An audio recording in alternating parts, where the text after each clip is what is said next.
Hey guys, it's Michael. I have a very important update for you on the second stimulus check and second stimulus package because today is the last day that they set for their deadline to come to an agreement on the second stimulus package. So in today's video, I'm first going to go over how the U.S. economy added 1.8 million jobs during the month of July, and we're going to go over the July jobs report. Then we're going to get into how House Speaker Nancy Pelosi spoke on MSNBC late yesterday evening, and she pointed out the areas where they have major disagreements right now on the next relief bill. Then we're going to get into good news with the second stimulus package and progress on the bill, because in an interview earlier today before negotiations started, Nancy Pelosi came out and made a concession on the next relief bill, something that makes it a lot easier for a deal to be reached. And finally, we're going to go over Larry Kudlow and how he spoke with Fox Business News earlier this morning, and he said what will happen if we don't come to an agreement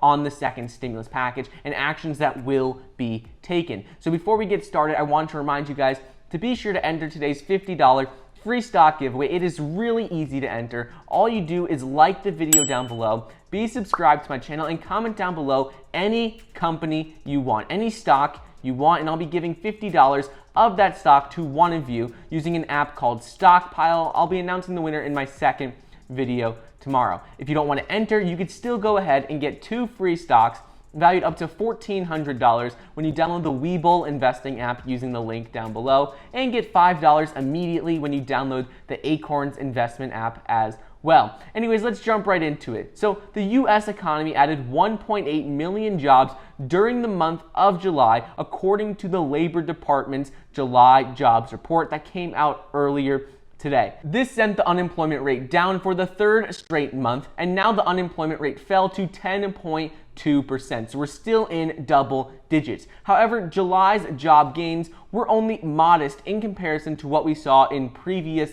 months, and economists are warning officials and warning the American people that the monthly unemployment numbers are based on a survey taken in mid-July. So all the data lags behind what is actually going on right now, and they say since we're still seeing an increase in the number of cases, this has led to more business closures and more losses of jobs. So the numbers are actually worse than what were reported. And in addition to this, according to an ADP report, U.S. hiring slowed down dramatically in July as the virus cases started to spread, and we started seeing more hospitalizations and more cases later in the month.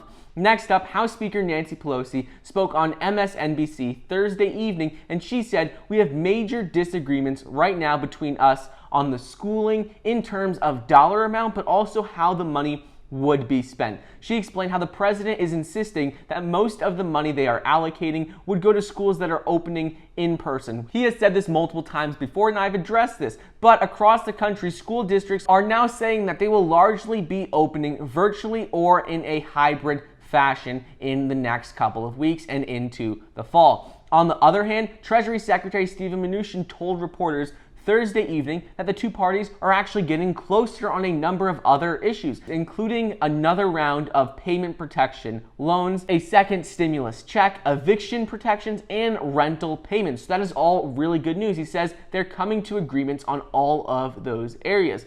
He even said, "We've made a lot of progress on the enhanced unemployment benefits as well, which expired July 31st. And he explained how those were once a major point of disagreement, but now they're actually agreeing on those as well. He does explain, though, that they are still very far apart on funding for state and local governments. He said the president is not going to do a deal that has massive amounts of money for state and local governments to simply bail out state governments. He says that's not something that President Trump wants to do. He wants to make sure that the money is going to the right place, and he doesn't want to have significant amounts for state and local governments." Next up is good news with the progress on the next relief bill, is what House Speaker Nancy Pelosi came out and said earlier today. House Speaker said earlier on Friday that she has offered to cut the price tag of the Democrats' virus relief bill. Previously, she said that she was only going to accept a $3.4 trillion package. However, ahead of the meeting earlier today, Nancy Pelosi and Chuck Schumer held a press conference to announce publicly that they'd offered to reduce the price tag of the next relief package by $1 trillion. They said they would mostly limit the duration of certain benefits, such as nutrition and utility aid, and they are willing to cut $1 trillion off of the total stimulus package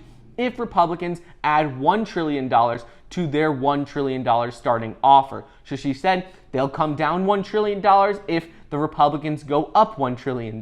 However, the response to this was not good, and according to Democrats, Steven Mnuchin and Mark Meadows said absolutely not, and Mnuchin confirmed this as he was heading into Friday's meeting by telling reporters that a $2 trillion proposal, that's a non-starter, and that is not an option.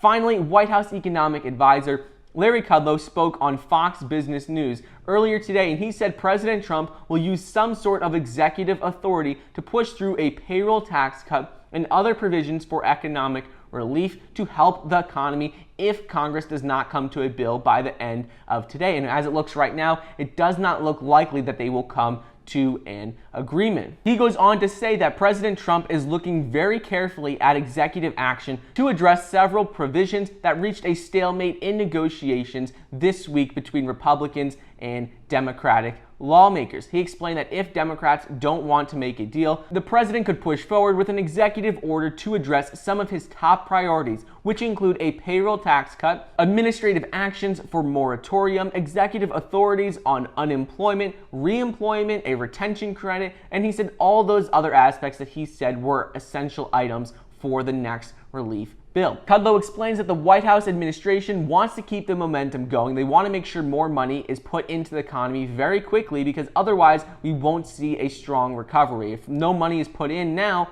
things can start to slow down significantly. So when asked if he thought the president would use these executive authorities to pass all of these other items, he said you can bet that he will definitely use these authorities if no bill is passed by the end of today. So this is good news and this is bad news. Bad news is that it looks like a second stimulus package may not be agreed upon by the end of today. But good news is according to Larry Kudlow and President Trump, they will pass executive orders in order to get some money into the economy by the end of today if nothing is passed in Congress. So either way, we should see some action by the end of the evening tonight, but as of right now, nothing officially has been done yet. Anyways, that is just a quick update on what is going on with the second stimulus check and second stimulus package as of Friday, August 7th, 2020, late in the afternoon. I hope you guys enjoyed today's video. Don't forget to get $5 immediately when you download the Acorns investment app, and get 2 free stocks valued up to $1,400 when you download the Webull investing app using the link down below. Thank you so much for watching. Please be sure to like the video down below, leave a comment, and subscribe, and I'll see you guys next time.